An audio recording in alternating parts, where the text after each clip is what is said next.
As we look out over the waterfront, preparing for tomorrow, the sea breeze will pick up. It'll cool just a bit. You'll notice it during the afternoon. Now, sunrise tomorrow at 5:53 a.m., sunset 8:21. Love these long days. Current temperatures, we have some mid and upper 60s, especially for South Puget Sound, up to the north 60s and low 60s at that. Oak Harbor 62, Port Angeles 62 as well.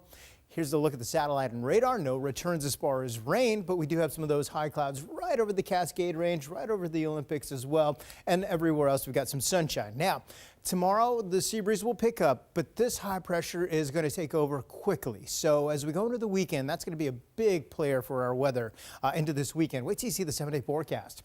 At midnight, we've got a weak offshore flow, but that won't last very long. Usually that helps to clear out the clouds. Is what it happened today. We had the offshore wind coming through. Now, tomorrow morning, the onshore returns. That's 8 o'clock tomorrow morning. So we'll have more in the way of low clouds to get the day started. By 12:30, the sea breeze will pick up. So if you're going to have maybe a lunch outdoor with your friends or coworkers, just know it'll be a little bit breezy. It'll pick up a little bit more during the afternoon by the commute home. You've got those wind gusts up to 25 miles per hour, and then into midnight, those offshore winds start to pick up as we go through the day, Thursday and Friday.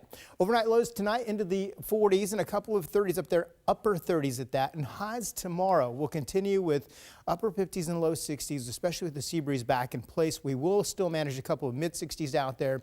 Any chance for rain doesn't look real promising for the next day or two. And then as we go into the weekend, boy, things are really going to change. Even along the coast, we're going to manage some upper 50s and low 60s tomorrow.